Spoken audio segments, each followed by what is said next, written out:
Hi everyone, this is Dr. Essie Stacey, helping you to be well.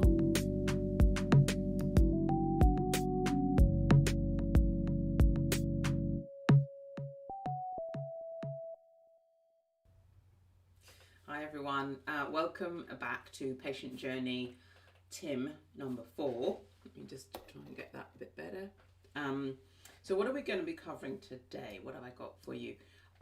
So we're looking at Tim and where he's at on his journey, but you're going to see him making homemade bread. Let me move that way. You're going to see him doing some fermented veggies as well with Hannah. Hannah makes an appearance today. And then you're going to see he's back at school. Let me move over here. He's back at school, and that's been one of the things that he's been concerned about. So we're going to have a look at all of those things as we go through. So without much ado, let's have a look at the vlogs first of all. Okay, so Tuesday, so I've actually I've actually been organised and a bit burnt, but hey, I think it's okay. And then I've got some plum tomatoes, because well, they're not saukujied, well, not fermented I should say, sorry, but I do know that tomatoes are anti-inflammatory. And then obviously I've got my yin and yang, my good and bad moment later on, so that's about it. And also some kombucha, berry kombucha, which is gorgeous. Okay. Hi, it's Tuesday. Yeah, I had my normal dinner, which was good. My saukuji, chicken and some tomatoes. And then I went out and took Hannah out, and then when I came back about 7:30, I had my coffee, but I was still like ravenous again. I think it was because I was sitting in the park for the best part of an hour, kind of 20 minutes, and all that fresh air just makes you hungry all over again. So I blame it on the fresh air, so I had to have a pastry. So I had the pastry at 8 o'clock. And I was still pretty hungry actually after that, and I was like, oh crumbs, now this is it. I'm gonna reach for the walnut whips, but I didn't. I had some wine instead, but yeah, it was like ooh, touch and go. But anyway, made it kind of. It's a carbon copy of yesterday's meal, but it's all good. Got saukuji chicken, got my tomatoes and my yin and yang. Okay, so that's good. And some kombucha. So this is Wednesday, and yeah, everything's good. Just had my meal. Actually had to have a nap. But then I had my coffee afterwards and just had some wine, and that's that. So I didn't succumb to any pastries or anything. So that is good. Alright, over and out. Yeah, third day in a row. Saukuji chicken and tomatoes with some sauce and my yin and yang. Okay, so yeah, why break the habit of a good thing? Okay, so this is Thursday, and yeah, no, it's been a good day actually. I was at school, although it was only staff day, there was still cake in the staff room, there were still biscuits everywhere, and I did look longingly at the cake, that's for sure. But I didn't have any, and actually I didn't eat all day until I got home. I had my meal, as you saw, and then I had to go out again for an hour, and I was like, will this trigger me when I get back? Will I just kind of like crumble? But I didn't, because I had my coffee to look forward to. and that kind of satiated me. So yeah, no, it's been a good day, kind of food-wise. So, but as yet, it's still next week. The kids will come back in. So, and also I have to start dealing with the parents as well. So that will kind of, well, it'll be interesting to see how it affects my eating. Okay, see ya. Great. So we've got that first sort of taster of of Tim at school, albeit without the children. So he's doing all right, isn't he? He's doing all right. He didn't eat the whole day. He's basically doing intermittent fasting, isn't he? And if anyone needs more information about intermittent fasting, you can check out the modules on sugars and fasting on my website. Where I go through the importance of those fast periods, why your mitochondria need the rest. So he's actually doing that, and there's a lot I could tackle in that weighed in there, isn't there? I mean, he's basically had the same meal every single day, but let's roll with this and see how he changes it up. So let's have a look at the next video and see what happens. Okay, so Tim, tell me what you're going to do for dinner. So for dinner, I've already done 2 eggs. Okay, and then I always tend to buy pre-packed salad, and this is past the sell by date, but it still works. It still works for me. Because it has some bit of cheese and it has a nice sauce inside, or vignette, whatever. But normally I would add some avocados to this, and also some lovely herb and garlic croutons. So as garlic and herb croutons as a little treat, and then maybe add some extra cheese as well, of my kind of coastal bite cheese, Tesco Finest. Would I have anything else? No, I mean, I have bought this kind of like lovely reduced bread, which has got pumpkin seed, I think. So he's a man that likes his shopping, isn't he, Tim? He likes to do that comfort shop, have to buy something that's reduced. If it's reduced, it's kind of good for me. And if it's got the plastic wrap around it, it's even better. So I interject. Hannah and me come in at this point. Let's see what happens. Seed. So it's not that bad, I think.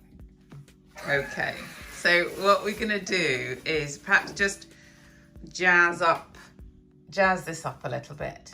And we've got our able assistant. Hannah, you going to help? Have what? Help jazz this up. What did we get from the... Tomatoes leeks. Tomatoes leeks. Now we've got these from the garden, and the tomatoes. And we've got leek and we've got a red pepper. So we just want to help you to jazz it up a little bit. Yeah. So Hannah, are you going to help and wash those? Wash those, and then we'll chop them up.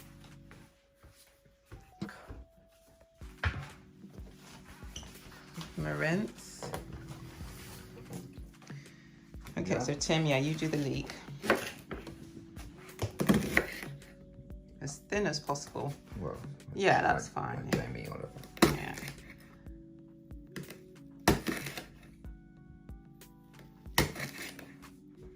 You can tell I'm super trained at this. You'll get better. You'll get better. A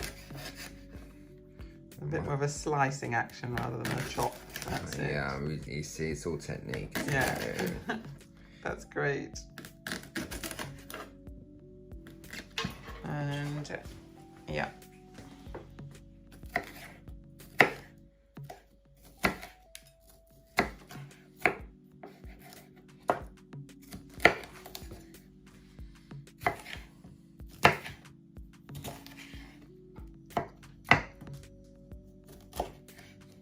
Great, and that can go in there. And Hannah, can you come and do the tomatoes? Okay, make a bridge. And then, there you go, lovely. Put that in another bowl. Have you got another bowl, Tim? Because if you put the tomatoes in with the other vegetables, they go a bit mushy. Yeah. So whilst Hannah's doing the tomatoes, I want to show you, instead of that bread, I want to show you a really quick bread. So if you've got another bowl, biggish bowl, then we'll use that to make a very, very quick bread. And I'm going to use gluten-free self-raising flour, some herbs, and kombucha, and some eggs. All right, so we've got 2 eggs going in.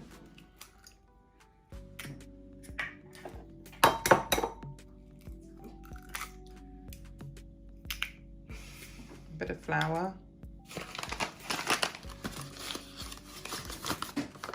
Yeah.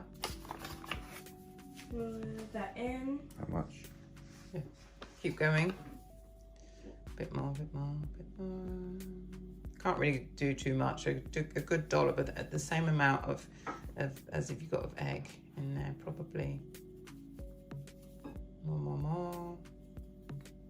And then, yep. And then use your spoon to stir it all in.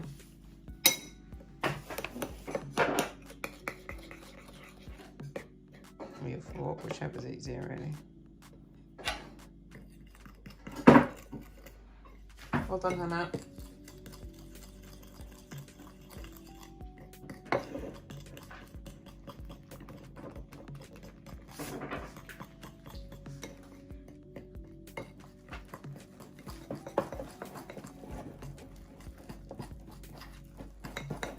And then pour some kombucha in there.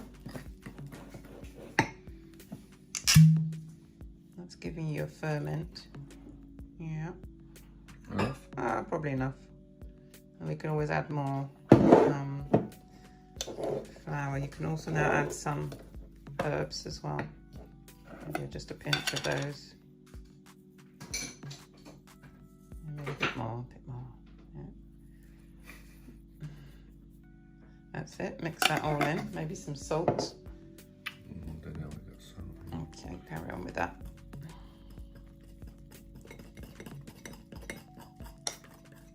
So looking at the consistency, you need it a little firmer than that. So what I would do is add some more flour.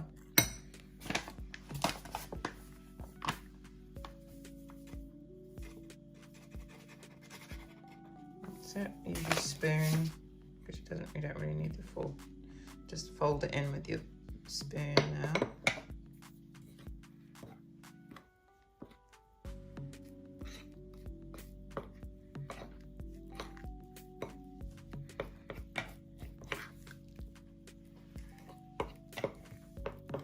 Nearly getting there. It's still a bit runny, so I'll just add a bit more flour.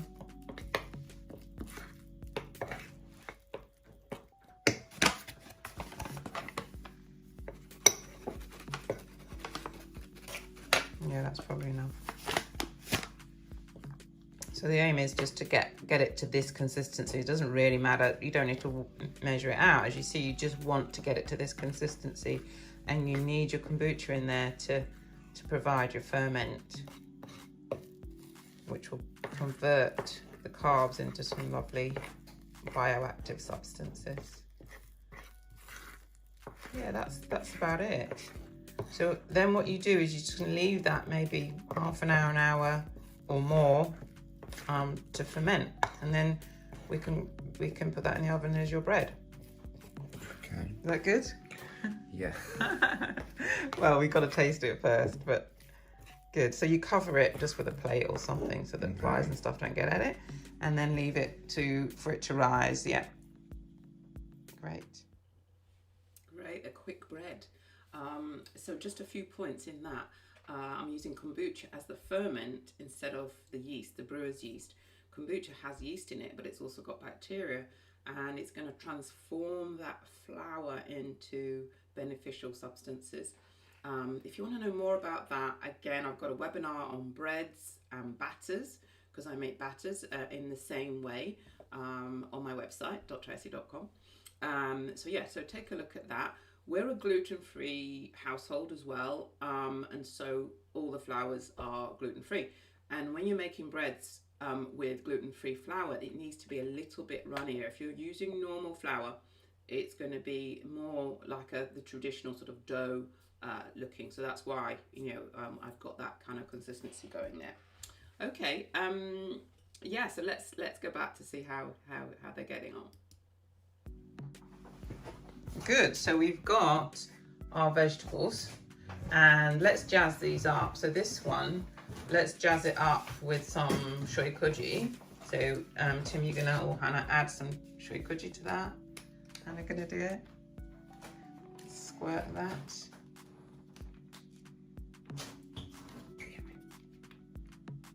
That's great, then mix that all around with your hands, Hannah.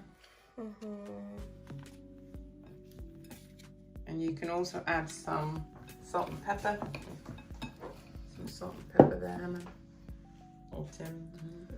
Make sure we put you all over it.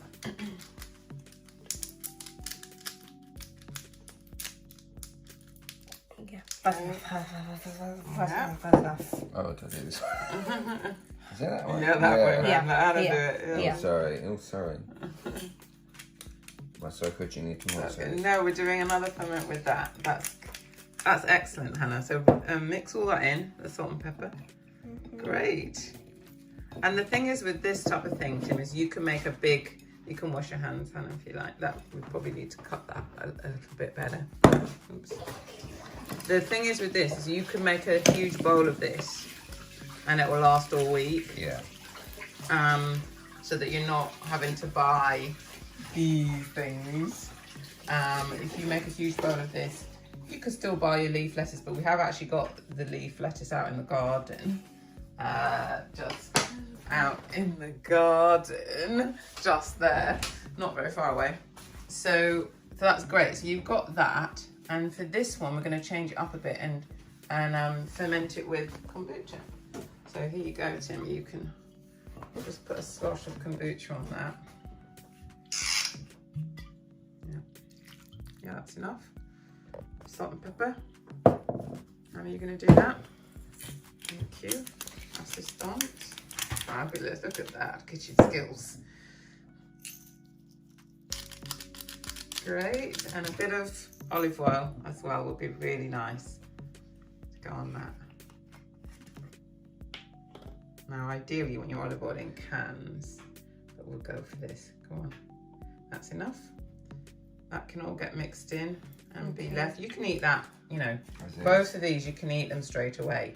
But ideally, you want to leave them half an hour, 4 hours. Yeah, you can do it with your hands. So that the ferment starts. But you can leave it overnight, you can leave it in the fridge and just take bits out as and when you need it. How does that sound, Tim? Yeah, no, absolutely. Doable? It absolutely is doable. It's Yeah. just a little bit of preparation. Preparation once per week if you do a big enough batch. Yeah. Thank you, Hannah. It is so simple, isn't it? Chop a few vegetables up, squirt some shoikoji, or put a bit of kombucha. You haven't got kombucha, apple cider vinegar, and some olive oil. And I have parents whose kids who previously didn't eat vegetables, now eating those tomatoes and golloping them down. So do try these very simple fermented recipes, and if you want to know more, you want to see it sort of a bit more. See, in my kitchen, me doing it again, I've got fermented vegetables on a webinar on my website. So yeah, do that. Olive oil, white olive oil in cans. Again, on my website, I have a fats module. It tells you about unsaturated fats and how you need to take care of them in order to make sure that they're good for your body. Okay, let's go back to the bread. Okay, let's Hannah put some olive oil in there for Uncle Tim. Just a tiny. Yeah, tiny. That's it, enough, and then just use your fingers to spread it around. It's just so that the bread doesn't get stuck. onto the bottom. Is that funny? Go on, yeah. That's it. That's it. Just get that on a bit. And around the sides as well. That's good. On this side. Good. Right. Okay, Tim. Your turn. You can roll. We haven't left it that long, so it might not rise so much, but just so that you know how to do it. Yeah, so stick that in.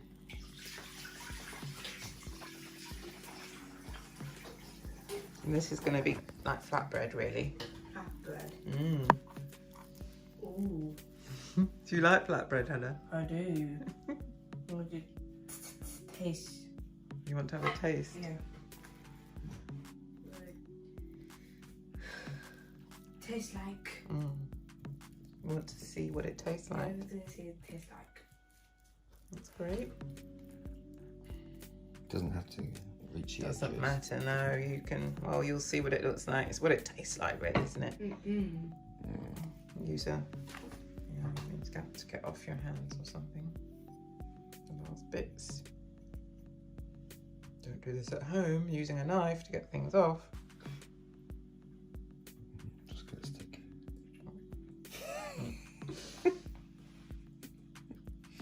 Well done. Okay, that'll do. Good. And then stick that in the oven. We're going to go moderate oven, so okay, about 160. Good. And that in. And let's see how, if you, How long does he have to be in there for? because it's so thin, it might not be that long. Well, let's maybe about 15-20 minutes. Let's see. The other thing about that is you can also make a very big batch to put in the fridge and then take dollops out and make little, little dollops of cobs, as we call them up north, cobs to make just as you're heating your eggs up, they can be heating up because it's going to be 10 minutes. Good. Okay. Down, down, down. How is that? Looks good. Oh, yes. Ooh, it's hot. Right. So yeah. So there you go. We actually, we realised when we first started putting it in the oven that he wasn't going to eat for a while. So we took it out again and put it back in again. That's why the time changes with the bread. But very, very simple. And you can change it up. We just put herbs in that. You could have put fresh parsley in it. You could have put bacon in it, raisins, whatever you like. Pesto on top. You know, change it up, make it exciting for your own palate. But I think he did really well. Let's see. He did a little vlog, I think, of what it tasted like. Okay, so the fermented bread has come out a treat, and I've already started nibbling at it. So that will be a test to actually make that last more than 2 days. But it's good. Got my salad. I've got obviously my fermented tomatoes. Obviously this has got kombucha and yeah, it's fermented as well. And then I've got my makeshift salad, which again I put some bacon on it. So yeah, that's probably going to be actually a lot to eat. Well, I won't eat all the tomatoes. I won't eat all of that, but I'll just have a nibble of everything. A quick update. I've finished off my salad, and this was actually a huge success. Really tasty, and I actually, you know, loved the leeks. I've always loved peppers, but the leeks were a find, and the kombucha was great, and also these were great as well. A lot more tasty than the ones which I was eating straight out of the plastic container, which, dare I say, this particular salad, you know, is bland. And yeah, I'm going to try and do my best to keep this fermented bread, kind of eke it out over the whole week. But no, it's really good, and now I feel pleasantly full. So that is a result.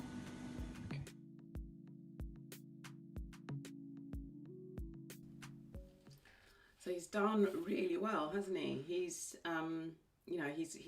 we've changed that sort of, that set. He was eating tomatoes, wasn't he, out of tomatoes and the shop bought salad. So, next video next program we'll see whether he manages to maintain that or not. But the final video is just about how he got on at school and his feedback from school. So let's have a listen. Great.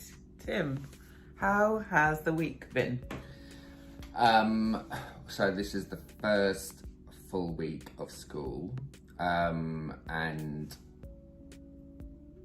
so yeah, it was interesting. I think the 3 days I was A-okay, in the sense of I didn't even have my banana at lunchtime, and I kind of powered through until I got back home. However, I actually took a picture in the staff room of all the temptation which I had to walk away from, and it was, again, the staff room didn't disappoint. We had cakes going, we had, endless kind of food parcels coming in. Parents again just bringing chocolate in. So, and I think, oh no, actually, cards on the table, I did actually squirrel some away into my drawer just in case the time should come for future date, and they probably will come. So yeah, and I've been getting back and just having my meal and then not eating after 6. So that's been really good. I think the one day which I crumbled, which I think I vlogged, was the Friday, because I had my banana at lunchtime, which was the first of the whole week of having that banana, and then I got back and I was like taking Hannah off to table tennis. I was getting back, and then I knew I had to do a turnaround and go out again to my singing lesson, but my singing lesson was at 5 o'clock, which is like prime time to have my meal basically, and I couldn't, I don't think I couldn't last it through that, because I wasn't going to get back till about 6:45, and I thought, so I'm just gonna, this is about 3:30, so I got back, and then I had a small bowl of cabbage and figs, and I thought, that is just not going to do it for me. Wow. And then I proceeded to have 3 giant cookies, which...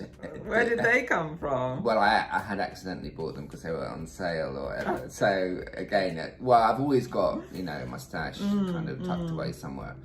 So yeah, so I had those, and obviously it was fine. It kind of did the trick of actually, getting me through. So I did actually, I walked to my lesson. So I thought, okay, it's a trade-off here. And it was an hour walk, so good number of calories being burnt up in the process. So I thought, and then when I got back, I just had a small portion of ordinary kind of pasta stuff, and then I just had the last cookie to finish it off. It's just been a long old day. But that was once in the whole week. Yeah, once in the whole week. So that's actually, you've done all right to say that you've been back at school. Yeah, yeah, no, absolutely. And I think it's still, as the term progresses, and again, then it's a new level of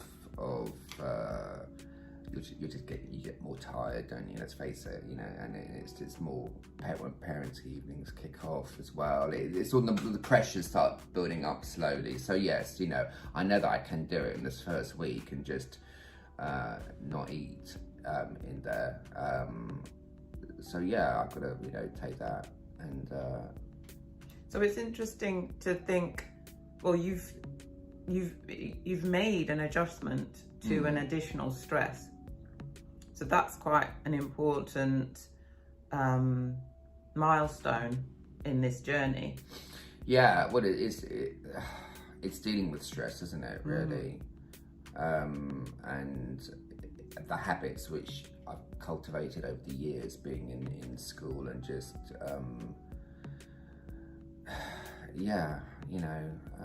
looking at the long term, really, isn't it? Really, and not just the moment. So in my patients, it's quite interesting. A lot of my patients that have got chronic conditions, whether that be fibromyalgia, chronic fatigue, or chronic joint problems, they'll come and they're on antidepressants. Okay. So they're not coming to me for that, but when we start dealing with their gut, the first thing that they begin to say is that they're happier. Interesting. Yeah. And what we know is that the gut, the brain, the adrenal glands, there's a link. Yeah. And in fact, the gut will actually produce the stress hormone. It will actually produce cortisol as well. Okay. And that seems, from my viewing of it, that stress hormone produced by the gut will dominate everything else. So when we talk about stress, what is it? Part of that equation is in the gut. Yeah. And so you dealing with your food is going to help you deal with the stress. Well, a number of times, I think a couple of times in the week, that I have gone to bed, and again, I've said, I think in the vlogs that I am hungry and I could happily go through a whole pack of walnut whips, but then cut to the next morning and I haven't eaten, the sugar. It's been okay. Do you know what I mean? Even last night, and I was like, it's going to be a long evening,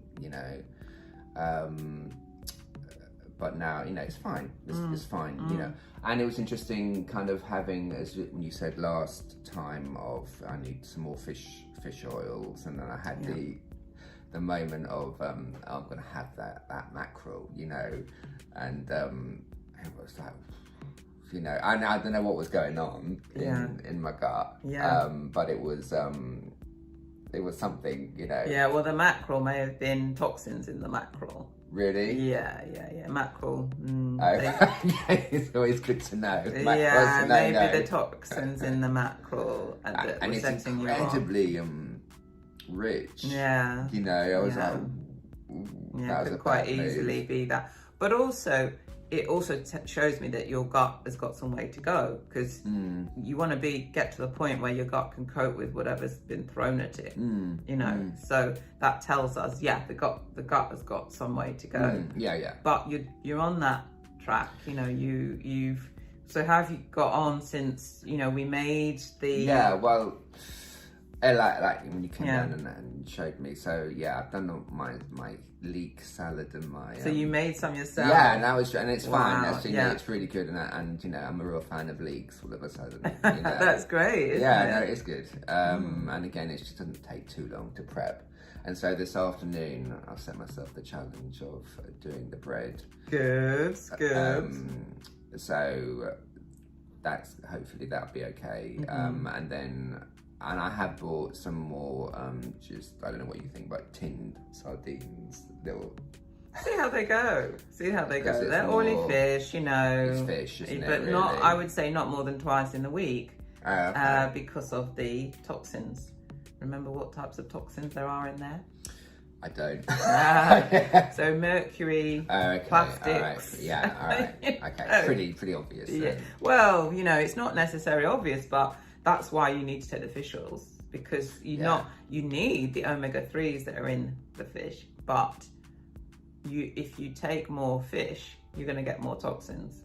So that's why you go with a good brand fish oil where they've filtered out the nasties, and then you can take more of that. Yeah. And then I have been sort of cooking. I had one meal again. I started cooking all my chicken. I always have like 3 portions of chicken. This is really interesting, because I noticed that when you have chicken, you have 3 or 4. I just do it all. But when you have bacon, you might just have 3 rashers of bacon. Why is that? I think with the bake, I don't know. It's kind of habit. I always know. Normally, there's kind of eight strips of bacon in the pack, so I'm only going to have half. Right. Know? Whereas, I think I always soikoji the chicken always quite last minute. You know, that the day before the sell by date. So I'm like, this needs to be eaten. You know? Right. Well, that's quite interesting because the whole point of adding the shoikoji, you're adding a good bug. Yeah. That good bug will eat the bad bugs in the chicken. Yeah. So what Yasko was saying to me was that you can leave it. Sometimes they'll leave it 2 days. Okay. Out of the fridge. They'll leave it 2 days out of the fridge. And why is that? Because the good bugs are eating the bad bugs. Mm. And I would say do the nose test. If it smells fresh. After 2 days out of the fridge. Yeah. Soikoji. Yeah. Well, you've got to turn it. Yeah. You've got to make sure that every 8 hours or 12 hours you turn it. But I'm not saying have it out of the fridge. You can put it in the fridge. But I'm saying you don't have to cook the whole chicken. Yeah. Okay. The whole chicken and eat the whole chicken. If you've got 4 pieces of shoikoji meat, then a day later you can have 2. Make sure you've turned that chicken, the one that maybe add some more shoikoji, put it in the fridge, cover it, then you can have that the next day. Okay. Because remember we were talking about you being metabolically sensitive. Yeah. And the glucose being higher than it should. Yeah. Perhaps the triglycerides being high.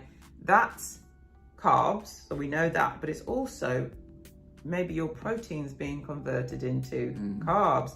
So when we look at how much protein people should have per day, it's usually 1 gram per kilo. Okay.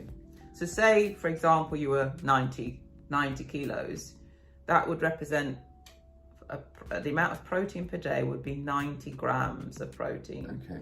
Now, roughly one thigh is likely to be in the region of 45 grams. Okay. So without really sniffing 2 of those, It's enough. and you're done. I'm done. Okay, so okay. Do you know what I mean? Yeah. So, and even then, I think for most of us that's too much because we're not doing enough exercise to warrant that. So, but anyway, it's easy. It's good to think. Okay, 1 is 45, roughly, and then so 2 really should be a limit. Yeah. Okay. But if you compare it to your bacon's probably something like 20 or 30. Really? Yeah. So even less probably. So if you can manage that amount of protein when you're having your bacon, it means you don't really need so much. Yeah. Okay. So it's just interesting seeing that. I think I'm just triggered by the sell by date. Yeah. Well, you need to forget the sell by date. I know. If you're not shoikojiing and doing stuff, then you do need to think of the sell by date. But when you're rescuing the chicken, with the shoikoji, then you're doing the nose test really. Okay. And fine, buy your chicken in date, and and what have you if you're worried about that. But with the shoikoji, it's that smell test that you're doing. Yeah. If it smells off, it's in the bin. Really? Yeah, but it should smell fresh if you've done it properly. Yeah, I think there was one batch of chicken which when I opened the pack, I was like, I got it just in the nick of time, I think, really. And I felt it was touch and go. Yeah, but sometimes if it's like that and you put the shoikoji on it, then it will rescue it. Yeah. So there are lots of societies around the world that rescue their chicken. They'll use something like that, or vinegar, or turmeric. Those types of things. They'll rescue the chicken in that way. But the smell test, is a good one. When something smells off. And so there's that. The other thing I picked up was that when you have your ham, you don't shoikoji the ham. No, again, it's just the prep. I've just got to up my, got to think ahead kind of factor. And I think the times which I had it, I was just pushed for time or whatever. Sure, that happens, doesn't it? That does happen. So overall, then you've done all right, haven't you? Because school was this big thing that you were. Yeah, no, and I'm still worried about it. I would say I won't pull any punches. so yeah, and I'm trying to do, and I have do 2 5K runs a week, you know, and you know, running after school is like, wow, you know, so that's a big ask. But no, it's been fine, so that's been good. But yeah, it is. It's just you just seeing people graze around you. You know, you know, you need an iron will. Yeah. Well, I think you've got an iron will, really. You're not too bad. You're not doing too bad with, you know, so far so good. Yeah. Yeah. Yeah. Okay.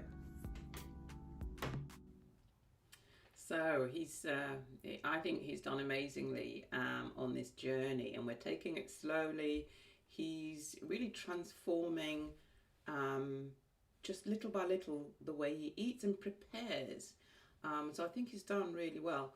And, you know, he's learning how to use ferments. Shoikuji is a Japanese ferment. And again, there's loads of stuff about shoikuji on my website. I was introduced to it by my friend Yasuko, who's in her 70s. She grew up in the mountains in Japan. And she basically introduced me to the way the Japanese eat. And they ferment, as far as I can see, they ferment everything. And really it changes the food. It changes the food, not just giving you more umami, that sort of, that oomph, that flavour, but it actually makes it more digestible for you, and it breaks down nasties in the food. So what's not to love? So please do go to the website and check out the webinars for that, where I'm doing fermented proteins, fermented vegetables, etc. But yeah, he's doing well. He's got an iron will. He's managed. I'm not sure that I could manage with, you know, with at school like that with cakes and biscuits tempting me. But he's doing pretty well. And as I say, this journey is not 6 weeks to a 6-pack. It really is about changing the way we do life and seeing things differently. And he's doing that. So I hope you enjoyed that installment. Join us for the next one, where we'll go back to looking at how his glucose and his cholesterol has gone, see how he's getting on with the preparation and school, see how he's managing with life. Okay, bye everyone.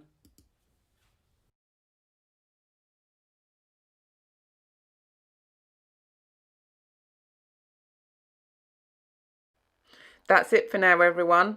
Remember, change starts with you. Be well.